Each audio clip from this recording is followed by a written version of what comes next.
வணக்கம்.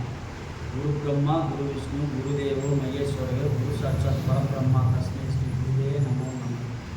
குருவினுடைய பொற்பாதம் தொட்டு இன்றைய பதிவு என்னென்னா, வருகிற 22/6/2026 அன்று திங்கட்கிழமை மாலை மணி 4 மணி அளவில் அகில பாரத மக்கள் சக்தி இயக்கத்தின் சார்பில் ஒரு ஆர்ப்பாட்டம் என்பது கட்டமைத்திருக்கிறோம்.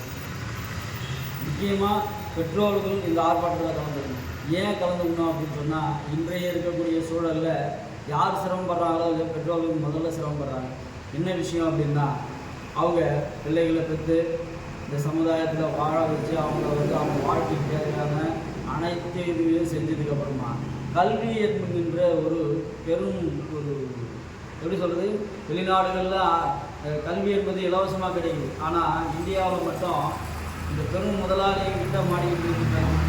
அப்பேற்பட்ட கல்வி இன்றைக்கு வியாபாரமயமாக மாறி இருக்கிறது காரணத்தினால ஒரு 9th படிக்கக்கூடிய பிள்ளையை கூட பார்த்தீங்கன்னா 2 லட்ச ரூபா கேட்குறாங்க தனியார் பள்ளி. அரசு உதவி பெறக்கூடிய பள்ளிகளையோ 40,000 ரூபா 45,000 கேட்குறாங்க. நமக்கு தெரிஞ்சு இருக்கக்கூடிய பள்ளிகளிலே பேர் சொல்ல விரும்பலை. காரணம் ஏன் அப்படின்னு சொன்னால், நம்ம ஒரு சமுதாய ரீதியாக நம்ம கட்டமைக்கணும், செய்யணும், கொள்ளணும் அப்படின்னு நம்ம நினைக்கிற போது இன்றைக்கு பெற்றோர்கள்கிட்ட அவங்க வரக்கூடிய பாடம் நம்ம கண்ணெடுக்க பார்க்கணும். நானும் ஒரு பிள்ளைக்கு தகப்பன், அதனால் எனக்கு அதனுடைய வருத்தம் என்பது தெரியும். அதனால் கட்டாயம் பெற்றோர்கள் வரணும் அப்படின்னு சொல்லி நான் சொல்கிறேன். இதை தாண்டி நம்முடைய குடியாத்தம் மருத்துவமனையில் கிட்டத்தட்ட குடியாத்தம் அரசு மருத்துவமனையை பார்த்திங்கன்னா கிட்டத்தட்ட பிரம்மாண்டமாக கட்டியிருக்கிறாங்க. கட்டடம் வரையும் பிரம்மாண்டமாக இருந்தால் என்ன பிரயோஜனம்? எக்யூப்மெண்ட்ஸ் வேணும், டாக்டர்கள் வேணும், நர்ஸுகள் வேணும், வேலை செய்யக்கூடிய பணியாட்கள் வேணும். நேற்று ஒரு நிகழ்வு நடந்துச்சு. மணி ஒரு 10:30 மணிக்கு மேலே ஒரு நண்பர் ஒரு ஆக்சிடெண்ட்டுக்காக நம்ம போயிருந்தோம். போனால் எமர்ஜென்சி வார்டில் டாக்டர் இல்லை. நைட் அந்நேரத்துக்கு ட்ரைனிங் உக்காந்துருக்காங்க. தவறிச்சு ஏதோ ஒன்று நடந்துருச்சு அப்படின்னா நர்ஸு குறைவாக இருக்கிறாங்க, டாக்டரும் குறைவாக இருக்கிறாங்க. ஏதோ ஒன்று ஆயிடுச்சு. இங்கேருந்து நீங்கள் அடுக்குமாறைக்கு எடுத்துகிட்டு போ அப்படின்னு சொல்லி சொல்கிறீங்க. இங்கேருந்து கிட்டத்தட்ட 25 கிலோமீட்டர் 30 கிலோமீட்டர் இருக்குது. போகிற வழியில் ஏதோ ஒன்று ஆயிடுச்சு. போன உயிர் உங்களால் திருப்பி தர முடியுமா? அப்போ இந்த சமுதாய ரீதியாக இந்த சமுதாயத்துக்கு நம்ம செய்ய வேண்டிய பெரிய கடமை என்ன அப்படின்னு சொன்னால், ஒரு தனிநபருடைய உயிரை காப்பாற்றக்கூடிய வேலையை நம்ம செய்யணும். அப்போ நமக்கு அந்த கடமை பொறுப்பு இருக்குது. கட்டாயம் நீங்கள் பொதுமக்களாக இருக்கக்கூடிய நீங்கள் வருவீங்கன்னு நான் எதிர்பார்க்குறேன். இதை தாண்டி பிச்சனூர்பேட்டை கங்காதர சுவாமி பள்ளி, நடுநிலை பள்ளி, அதை உயர்நிலை பள்ளியாக உயர்த்தி தரணும் அப்படின்னு சொல்லி நம்ம கேட்குறோம். கிட்டத்தட்ட அது 8வது வரையும் இருக்குது. 8வது இருக்கிறது 10வது வரையும் பண்ணி முடியும். கிட்டத்தட்ட பல ஆண்டுகளாக கோரிக்கை வச்சுக்கிட்டு இருக்கிறாரு நம்முடைய மாவட்ட செயலாளர். பல ஆண்டுகளாக பல போராட்ட காலத்துக்கு அவர் பயணிச்சிருக்கிறாரு. நம்ம பார்த்திங்கன்னா ரங்கராஜி அவங்க கிட்டத்தட்ட இப்போ போன ஆண்டு சென்ற ஆண்டு 5 ஆண்டுகளில் ஒரு 5 ஆர்ப்பாட்டத்துக்கு மேலே அவர் பண்ணியிருப்பாங்க.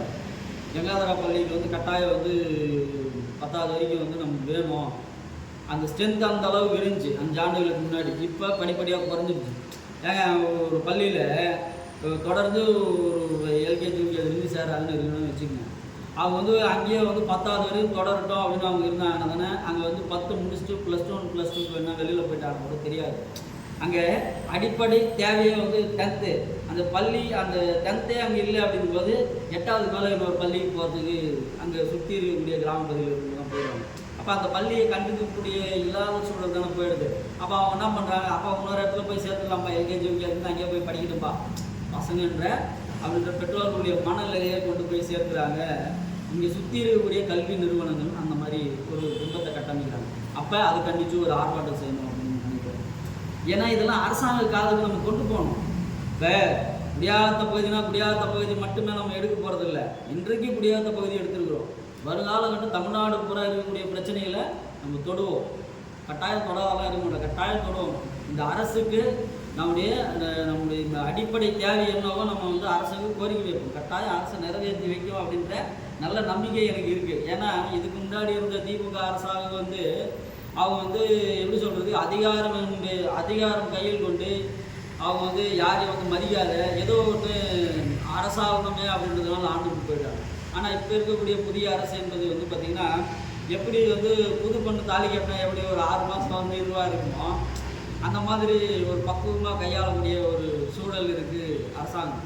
அதனால் அவங்களுக்கும் சில காலங்கள் தேவைப்படுது. கட்டாயத்தை அரசாங்கம் செஞ்சு கொடுக்கும் அப்படின்றத நான் எதிர்பார்க்குறேன்.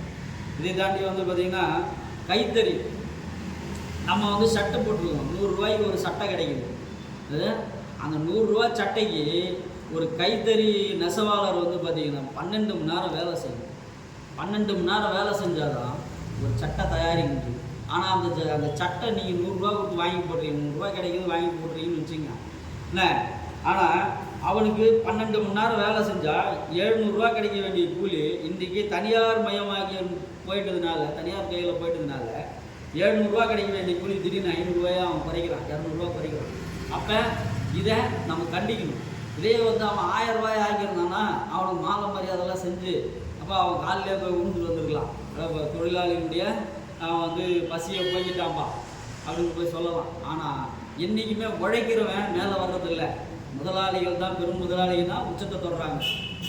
காரணம், கீழே உழைக்கிறவன் அடிமையாக வந்து அவன் 1 ரூபா 2 ரூபாய்க்கெல்லாம் கஷ்டப்படுறான ஒழிய பணம் இருக்கக்கூடிய முதலாளிகள் எப்பவுமே வந்து தன்னை காப்பாற்றிக்கணும் அப்படின்றதுனால இன்னும் நசுக்கப்படுறாங்க தொழிலாளிகள்.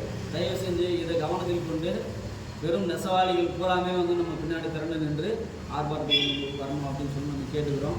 இது இல்லாத நம்ம வந்து ஒகேனக்கல் குடிநீர், கூட்டு குடிநீர் வந்து கிட்டத்தட்ட பொன்னம்பட்டி கிராமத்தில் எனக்கு தெரிஞ்சு எனக்கு வந்து 38 வயசாகுது. நான் அந்த ஊருக்கு வரும்போது 6 வயசு பையன்.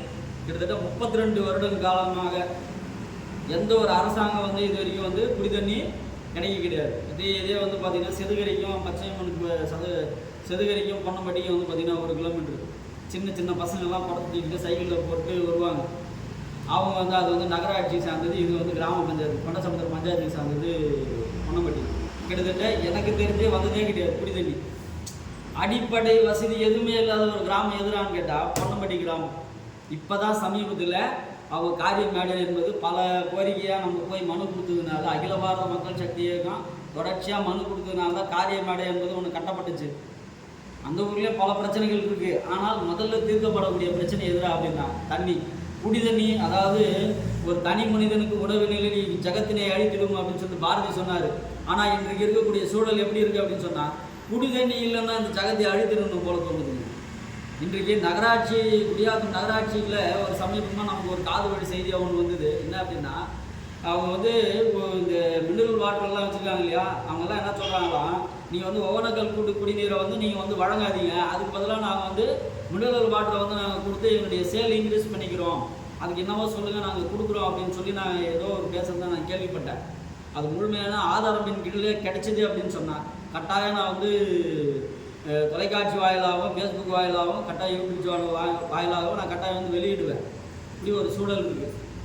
இதை தாண்டி இத்தனைக்கும் கல்லூர் கிராமம், எம்எல்ஏவுடைய கிராமம், முன்னாள் எம்எல்ஏவுடைய கிராமம். அது கல்லூர் பஞ்சாயத்து, சீவூர் பஞ்சாயத்து கல்லூர் கிராமம். அங்கே வந்து பார்த்திங்கன்னா குறிஞ்சி நகர்னு ஒரு ஏரியா. அங்கே என்ன நடக்குது அப்படின்னா, சுற்றி கிட்டத்தட்ட ஒரு 600-700 குடும்பம் இருக்குது. இந்த 600-700 குடும்பத்துக்கும் கால்வாய் வசதியே இல்லை.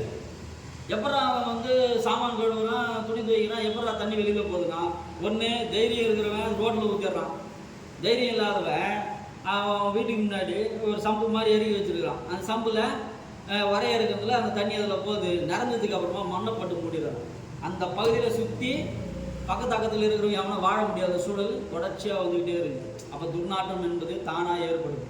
அப்போ எல்லாத்தையும் நம்ம வந்து சரி பண்ணணும். இன்றைக்கு இருக்கக்கூடிய அரசாங்கங்களுக்கு நம்ம வந்து தெரியப்படுத்தணும் அப்படின்னு சொல்லி தான் இந்த ஆர்ப்பாட்டத்தை முன்னெடுக்கிறோம். தயவு செஞ்சு பொதுமக்களாக இருக்கக்கூடிய நீங்கள் என்னுடைய ஆர்ப்பாட்டத்துக்கு முழு ஆதரவு கொடுக்கணும் அப்படின்னு சொல்லி கேட்டுக்கிறேன்.